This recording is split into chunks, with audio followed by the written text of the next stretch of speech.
Oke, assalamualaikum warahmatullahi wabarakatuh. Salam cinta dan keadilan. Bertemu kembali dengan saya, orang yang tidak begitu terkenal, tidak memiliki subscriber yang cukup banyak, tidak memiliki daya impact.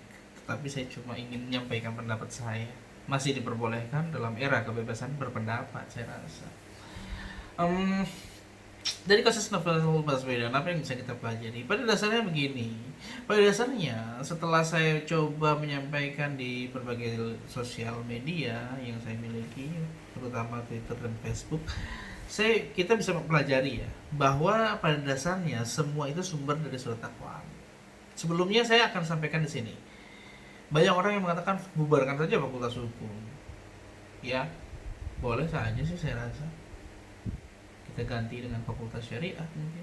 Nah, apapun itu, pada dasarnya baik permasalahan hukum yang baik maupun permasalahan hukum yang buruk atau yang bisa kalian katakan busuk atau permasalahan hukum apapun itu, sebenarnya itu adalah hikmah bagi kita untuk mempelajarinya.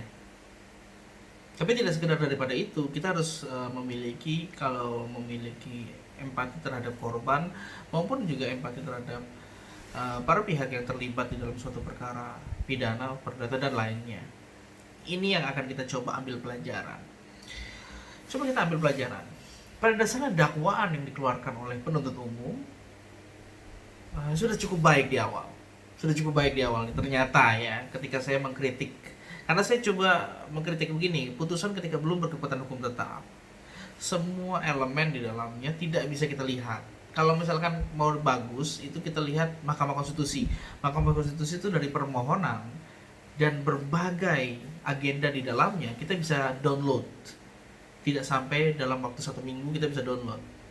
Tetapi berbeda dalam pengadilan negeri, apalagi kasus ini sangat pengadilan negeri ya, itu surat dakwaannya, misalkan nota keberatannya ada, dan dokumen-dokumen hukum lainnya di dalamnya kita tidak bisa lihat sampai kita melihat putusannya.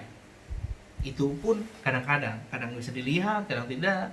Ada putusan yang kita sudah bisa download beberapa hari kemudian, ada yang tidak bisa di-download 2 tahun 3 tahun kemudian. Ini yang mungkin catatan bagi Mahkamah Agung. Jadi di awal, kembali lagi dalam kasus novel, kita agak bingung pasal yang sebenarnya digunakan ini pasal yang mana, ya kan, dalam dakwaannya. Saya sempat melihat di berita tertentu dia gunakan pasal pengeroyokan sebagai pasal primernya, pasal utamanya. Jadi dakwaan yang dipakai adalah dakwaan subsidiaritas. Dakwaan subsidiaritas itu dia berlapis, digunakan dari yang paling tinggi sampai yang paling rendah. Oke, kita coba akan lihat. Ternyata akhirnya setelah saya lihat, ada beberapa yang mengkaji juga, PSHK kemarin juga melakukan kajian. Saya melihat, oh ternyata dakwaan yang dipakai sebenarnya sudah mengarah kepada hal yang tepat. Dakwaan yang dipakai subsidiar dengan dakwaan primer adalah pasal 355. Pasal 355 mengenai penganiayaan berat berencana. Pasal subsidiar pasal 353 penganiayaan biasa berencana. Subsidiar lagi penganiayaan biasa berakibat luka berat 351 ayat 2. Yang kemudian dalam surat tuntutan dibuktikan dakwaan lapis ketiga. Sebenarnya tidak ada aturan tertulis di dalam kejaksaan, tetapi ketika saudara membuktikan di pengadilan bahwa yang terbukti adalah dakwaan paling rendah, sebenarnya adalah sebuah pertanyaan. Kalau sejak awal saudara tidak yakin dengan dakwaan primer dan subsidiar yang kedua, kenapa saudara mendakwakan hal itu? Itu adalah pertanyaan pertama. Jadi pertanyaan pertama memang mengapa diajukan seperti itu. Walaupun tidak ada aturan tertulisnya, tetapi pemilihan dakwaan subsidiaritas, pasal yang dicantumkan dalam subsidiaritas itu berdekatan dengan keyakinan penuntut umum. Kenapa penuntut umum menggunakan pasal tersebut sebagai primernya? Apakah karena dia yakin atau tidak? Pada dasarnya dia menentukan primer karena dia yakin dakwaan primer adalah dakwaan yang akan terbukti. Kenapa dia meletakkan dakwaan subsidiar? Agar hakim ketika tidak sependapat dengan penuntut umum, dia memiliki opsi-opsi pasal lain yang lebih rendah dakwaannya. Ya, jadi dakwaan subsidiar biasanya tidak hanya degree perbuatan yang tinggi, tetapi ancaman pidananya lebih rendah. Ya, mudah-mudahan masih mengikuti sampai di sini. Nah, jadi dari ketiga lapis tersebut, dari yang paling tinggi, sedang, kemudian rendah, penuntut umum dalam surat tuntutannya mengatakan yang terbukti adalah yang paling rendah, 351 ayat 2. Penganiayaan biasa mengakibatkan luka berat. Nah, kita lihat bagaimana sih cara memilih pasal begini. Pada dasarnya, saya akan terangkan. Secara sederhana begini, ada satu orang mati. Korbannya mati. Misalkan ya, ini kita bicara ini di luar hal konteks, korbannya meninggal. Ada beberapa pasal yang bisa dijerat. Pertama, yang paling banyak dipakai pembunuhan berencana. Kedua, dia bisa subsidiar lagi pembunuhan biasa. Dia bisa subsidiar lagi penganiayaan berat berencana berakibat mati. Dia bisa lebih subsidiar lagi penganiayaan berencana, penganiayaan berat berakibat mati. Bisa subsidiar lagi penganiayaan biasa berencana berakibat mati. Bisa lebih subsidiar lagi penganiayaan berakibat mati. Bisa lebih subsidiar lagi dengan kelalaian mengakibatkan kematian. Korbannya sama, meninggal, tetapi banyak sekali pasal yang bisa kita pilih akibatnya karena akibat kematian tersebut. Kira-kira apa yang membedakan? Saya akan berikan waktu 3 detik bagi saudara untuk menjawab apa yang membedakan dari keseluruhan pasal tersebut. Perbedaannya hanya pada bentuk kesalahannya. Ya. Sebagian besar bentuk kesalahannya adalah kesengajaan. Ya. Jadi perbedaannya hanya di kesengajaannya. Apa maksudnya perbedaan hanya di kesengajaannya? Kenapa dia bisa dikenakan pembunuhan? Kenapa dia bisa dikenakan penganiayaan berat? Apa bedanya? Kesengajaannya. Ketika dia dengan sengaja untuk merampas nyawa orang lain atau membunuh, maka kenanya pasal pembunuhan. Ketika dia dengan sengaja, ya, dengan sengaja melukai berat seseorang, maka penganiayaan berat. Ya, bedanya di situ. Tapi kalau dia menganiaya biasa, tidak ada niat luka berat sama sekali, tapi ternyata berakibat luka berat, maka itu penganiayaan biasa berakibat luka berat. Pertanyaannya, bagaimana kita tahu niat seseorang? Kalau dalam Islam itu pernah dipelajari ya, melihat niat itu seperti melihat semut hitam di batu hitam di malam hari. Sulit sekali. Makanya dikenal dalam hukum pidana ada kesengajaan yang diobjektifkan. Bagaimana kita melihat dari perbuatannya? Misalkan seseorang menembak kepala orang menggunakan pistol, ya, menembak kepala orang menggunakan pistol. Apakah dia tidak sengaja membunuh? Oh, dia tidak niat membunuh, dia hanya niat menganiaya. Apakah ada orang yang masih hidup jika ditembak kepalanya? Nah, itu contoh-contoh kesengajaan dibuktikan. Misalkan dia melempar air keras, ya, dia menyiram air keras. Dia menyiram air keras kepada seseorang. Apakah orang tersebut akan sehat-sehat saja? Apakah kulitnya akan sembuh? Misalkan air keras dilempar ke tangan aja, apakah bisa sembuh secara sepenuhnya? Ini yang menjadi menarik. Karena luka berat, apakah dia ada sengaja luka berat atau tidak? Apalagi jika disiram ke muka yang terkena panca indera. Luka berat dalam pasal 90 KUHP itu ada berbagai hal. Salah satunya kecacatan dalam panca indera. Ya, ini yang termasuk dalam luka berat. Atau yang paling sederhana luka berat, luka yang tidak dapat disembuhkan seperti sedia kala. Ya. Saya tidak mengetahui tentang teorinya, tetapi ketika saudara disiram air keras, misalkan sudah dicampur air sekalipun, saudara disiram air keras, apakah saudara dapat sembuh kembali seperti sedia kala? Misalkan coba saja di tangannya, ya, apakah tangannya bisa sembuh seperti sedia kala sama sekali seperti tidak disiram air keras? Jika itu dilakukan di suatu tempat tertentu, itu harus dinilai secara objektif. Kalau tidak bisa, berarti dengan penggunaan air keras saja kita sudah mengetahui bahwa ada kesengajaan mengakibatkan luka berat. Setidaknya itu yang bisa kita pelajari. Yang degree lebih tingginya dari bentuk kesengajaan yang kita lihat dari berbagai delik-delik itu adalah rencana. Ketika ada rencana, dia menambah degree-nya. Makanya yang kita lihat di sini menarik sebenarnya kalau kita lihat dari surat dakwaannya. Dari surat dakwaan, jaksa penuntut umum melihat adanya rencana. Makanya pasal 355 subsidiar 353, di mana kedua penganiayaan tersebut menggunakan rencana. Yang tidak menggunakan rencana hanyalah pasal 351, dakwaan paling subsidiar dalam dakwaan tersebut, yang akhirnya kemudian dibuktikan dalam surat tuntutan. Ini menjadi menarik sebenarnya, karena pada dasarnya ketika saudara membawa air keras di malam hari, kalau memang itu saudara biasa lakukan, apalagi di waktu subuh, ya, biar bangun subuh menyiram diri pakai air keras misalkan, itu berarti memang tidak ada rencana, karena pada dasarnya sudah terbiasa dibawa.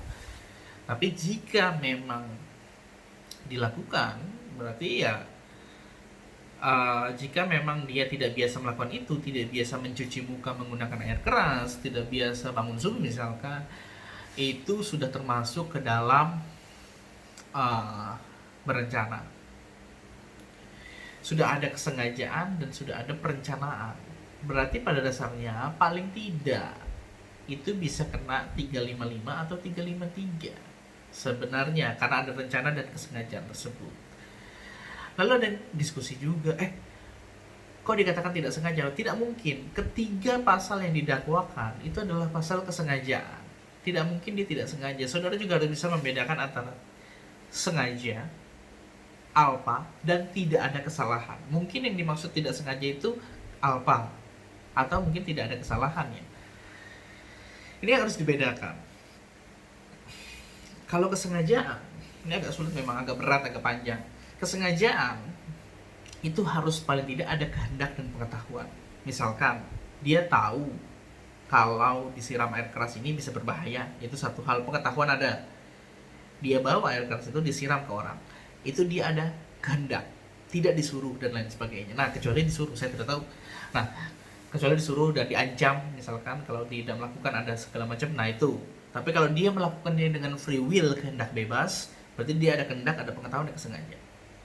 Kealpaan itu adalah ketika dia kurang pengetahuan dan kurang kehati-hatian. Misalkan saudara membawa mobil, ya, mobil pick up, membawa air keras di belakangnya. Saudara membawa air keras, saudara sudah hati-hati, tapi saudara ngantuk, tapi tetap jalan. Padahal kalau ngantuk, saudara harusnya stop. Kemudian saudara menabrak jemaah yang baru pulang sholat subuh. Jemaah-jemaah tersebut sebenarnya tidak apa-apa dengan tabrakan mobilnya, tetapi air keras menyiram mereka. Mereka terluka dan lain sebagainya. Inilah yang kemudian dikatakan sebagai kealpaan, karena dia kurang menduga-duga. Seharusnya kalau dia kurang hati-hati, kalau dia ngantuk harusnya stop.